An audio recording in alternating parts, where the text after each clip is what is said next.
Eyebrows work like emojis on our faces. They are our non-verbal shorthand, adding depth and meaning to our expressions.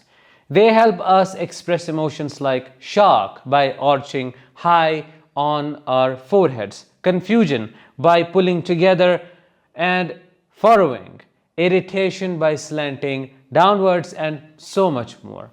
But when it comes to narcissists, their eyebrows reveal many aspects of their personality, such as grandiosity, entitlement, aggression, disgust, and feigned victimhood when closely paid attention to.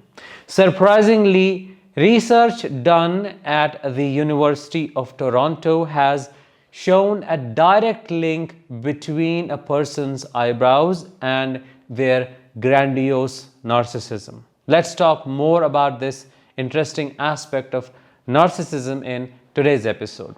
Hi, I am Danish, a narcissistic abuse recovery professional. In today's episode, we will explore how you can identify a narcissist just by looking at their eyebrows. You might be thinking, what? Eyebrows? But stay with me because it's all going to make sense. Before we begin, please subscribe because your subscription helps spread awareness about narcissistic abuse. Also, turn on the bell notification to stay updated with everything latest that I post over here.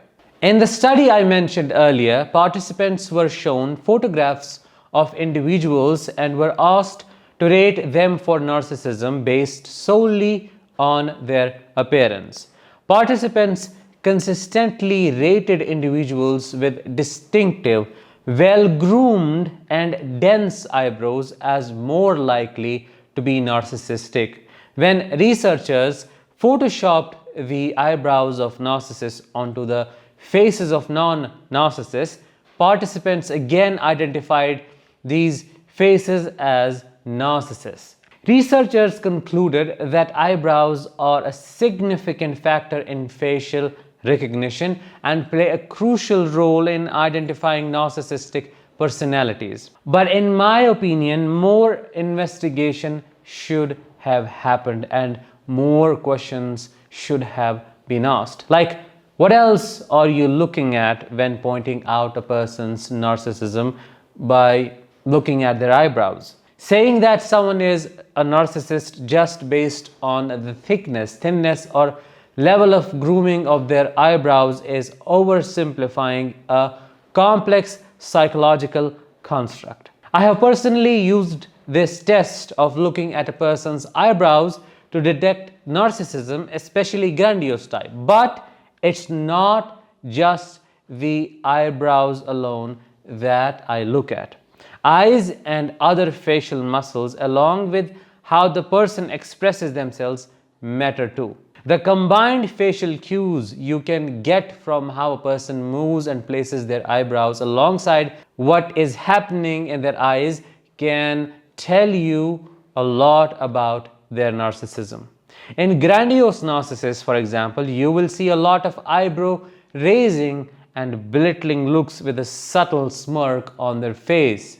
When such a narcissist walks, they walk with overly raised eyebrows that do not look like a response to some kind of shock, but a sign of arrogance, and with eyes not open, not wide open as you would see in someone surprised. They walk like they are a king or queen and everybody around them is way down there and deserve to be trampled under their feet. Mix raised eyebrows with a mean predatory look in eyes, head slightly bent forwards, and you get a malignant narcissist studying you inside out and ready to attack you.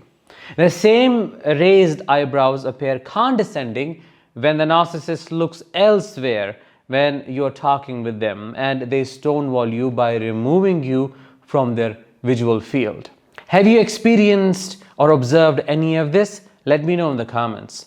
When displaying arrogance through raised eyebrows, a grandiose narcissist also makes sophisticated movements in their hands to signal elegance, eliteness, and class.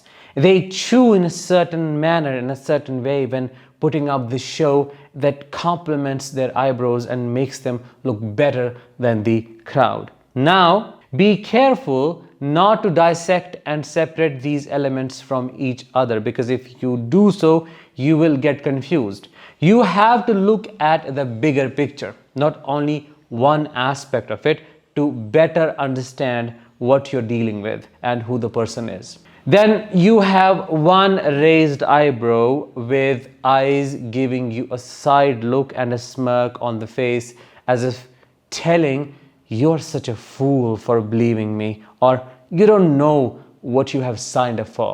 Flat eyebrows and wide open eyes that feel piercing are the eyes that know how to scam and con people. You might wonder, how I know all this, or how can I be sure of what I am sharing? Well, I have spent most of my life around narcissists, unfortunately. Born and raised by them, I became super attuned to their behavior to protect myself. My paternal grandfather, for example, who happens to be a malignant grandiose narcissist, had all the features, especially in the eyebrows, I mentioned in the earlier part of this episode. The crazy part is that my father's eyebrows terrified me the most as a child. They were thick, arched, with a mean and scary look. He had the eyes that would get bigger and red when raging.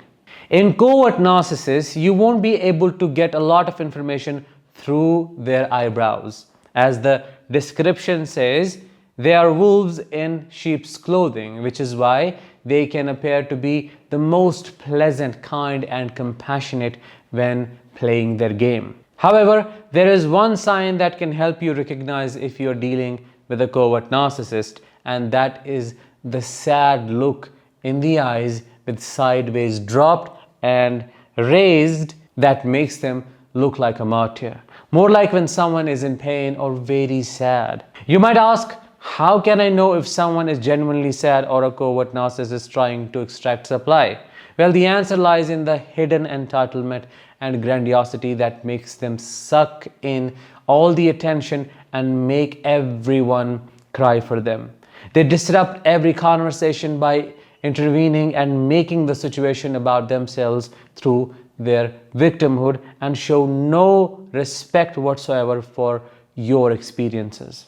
In conclusion, our eyebrows are an unspoken language of emotion, conveying reactions from shock to confusion and annoyance. However, when it comes to narcissists, they hold a deeper narrative, often revealing traits of grandiosity, entitlement, aggression, disgust, and even feigned victimhood. Eyebrows can serve as a fascinating window into the narcissist's world. But like any behavior or physical characteristic, eyebrows alone do not tell the full story. They are one piece of a larger puzzle. From the tone of their voice and choice of words to the way they interact with others, multiple elements contribute to identifying a narcissist. Therefore, while these findings can be an interesting tool in understanding human behavior, specifically narcissistic behavior, it is essential to approach this knowledge with caution and an awareness that every individual and their eyebrows are unique. That was it for today's episode. I hope you found it insightful. If you did, let me know in the comments. I'll talk with you in the next one. Until then, as always, let the healing begin and continue.